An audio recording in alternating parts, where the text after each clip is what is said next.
করছি যে মহান আল্লাহ পাক রব্বুল আলামিন আপনি আমাকে আখিরি জামানার নবীর উম্মত হওয়ার তৌফিক দান করেছেন, যে নবীকে আল্লাহ সৃষ্টি না করলে আসমান জমিন চন্দ্র সূর্য গ্রহ তারা নদ নদী খাল বিল তরুলতা জিন ইনসান কিছু সৃষ্টি করতেন না।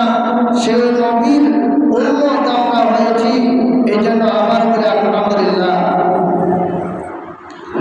আজকে খুতবার আলোচনার বিষয় হলো হাসরের ময়দানের হিসাব নিকাশ সম্পর্কে আজকের আলোচনার বিষয়। আর আমি একটা আয়াত তেলাওয়াত করেছি সাবজেক্টের উপর ভিত্তি করে। যদি আল্লাহ আমাকে কোরআন এবং হাদিস সম্পর্কে কয়েকটা কথা বলার মতন তৌফিক দান করেন, তাহলে আপনাদের সামনে তুলে ধরব। ওয়া মা তৌফিক ইল্লা বিল্লাহ।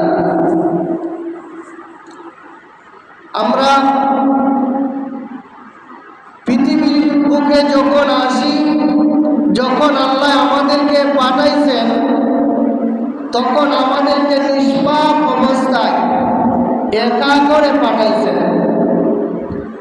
একা আমাদেরকে দুনিয়ার মধ্যে পাঠাইছেন, আর আমাদেরকে নিষ্পাপ অবস্থায় দুনিয়ার মধ্যে আল্লাহ পাক রব্বুল আলামিন প্রেরণ করেছেন। আর